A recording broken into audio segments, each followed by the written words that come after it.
Afternoon garage. Today we're going to work on getting the suspension in. It's going to be pretty easy. Just kind of basically stick it in right where it came out, hopefully.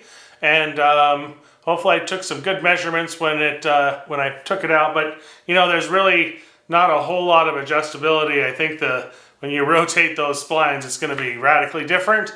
So I'll be able to get it where it was, maybe 35 degrees. I think that's what I said. And take the engine off the yoke and get the transmission on there, get the transmission cleaned up, seals changed out, gearbox oil changed, hope that there's no problems with it, and then do the cross member and then get the engine back up in here.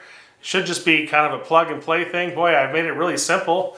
I deleted some oil lines, and you know, it should just be like power brake booster, a power plug, and get a little fuel in her and send her on her way.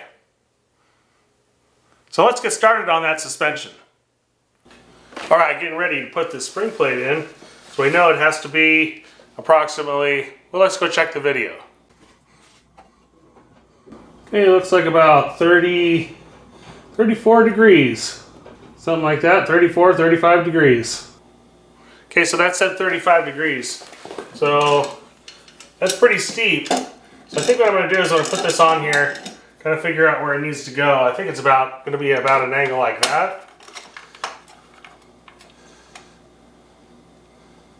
And really there's only one, there's only like one set of teeth, and then when I move it, it moves about 10 degrees. So it's obviously, it's supposed to be where it's going to be. Now I have to put these bushings on, and there's been a lot of discussion on the interwebs about, you know, whether or not you should be using grease on these things, whether or not you should be, you know, gluing them in with some super glue, and that's actually what I'm going to do.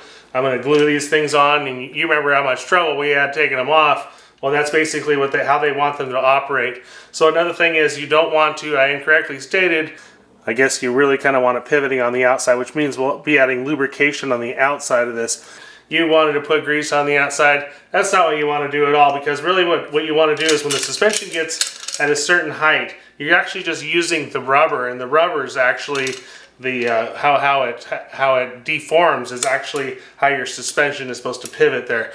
I'm also going to be using some hand soap here, and that's just to kind of lube things up. Let's put some super glue on this thing and get this thing pounded in there. Fully seat these bushings. I do have bolts with spacers that I'm going to use with this to kind of help push it on, but I don't really think I'll have to use much of it. I think that hand soap's, everything's really clean. This is a brand new part, and if I lubricate most surfaces, it's probably going to go on really easy.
Looks like my plating's up.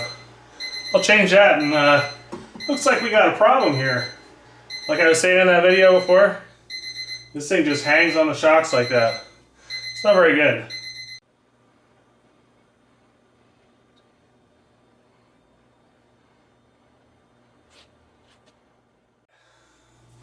So, as I was saying, you know, we're gonna have to jack this up about 3 inches. This isn't really safe, very safe at all to jack the thing up. So I think what I'm gonna do, I'm gonna put the wheels on it, put the wheels and tires on it, and then actually raise the lift, and that'll push these closer together and kind of monkey with it for a little bit and get this thing bolted up in there.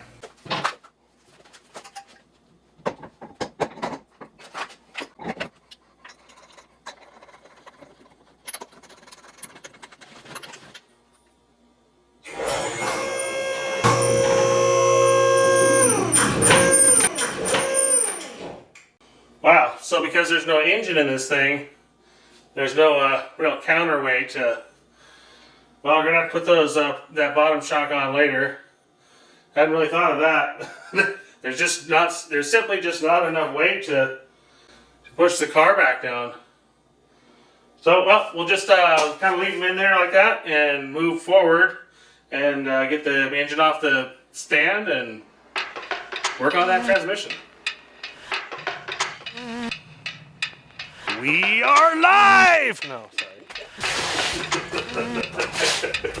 Sorry.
Well, it's looking pretty good.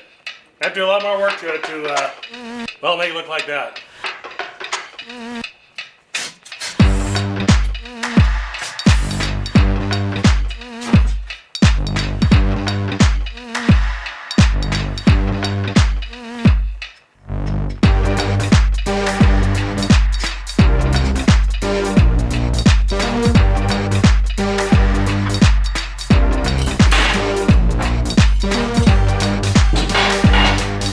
You can see I cleaned it off. This is actually with the throwout bearing rides on.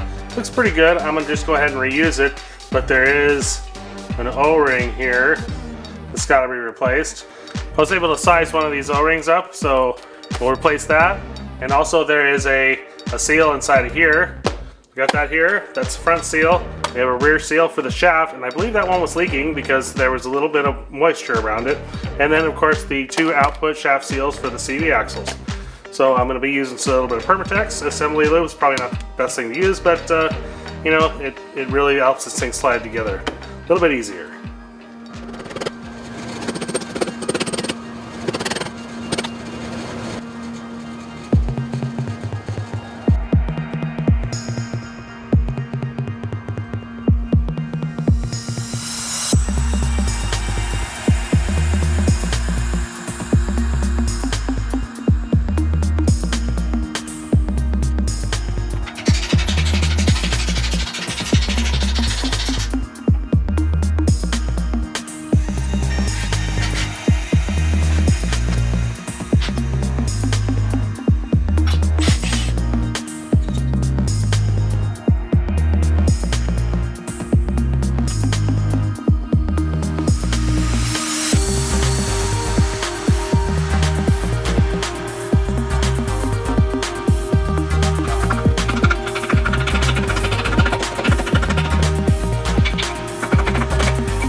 Although that transmission looks pretty good, huh? Yeah, I was actually able to just kind of take it and do a little massaging on it. I used some aluminum brightener, which was kind of an acid on there. And, you know, just kind of used super clean over and over again. And, oh, it looks pretty good. So next time, we'll be working on these taillights here. That's some video I made many months ago and kind of finish it up, tie it all in, and it has something to do with the gauges in the front, so we'll be then moving in that direction. If you gotten anything out of this, give me a like and subscribe if you haven't. And well, thanks for watching.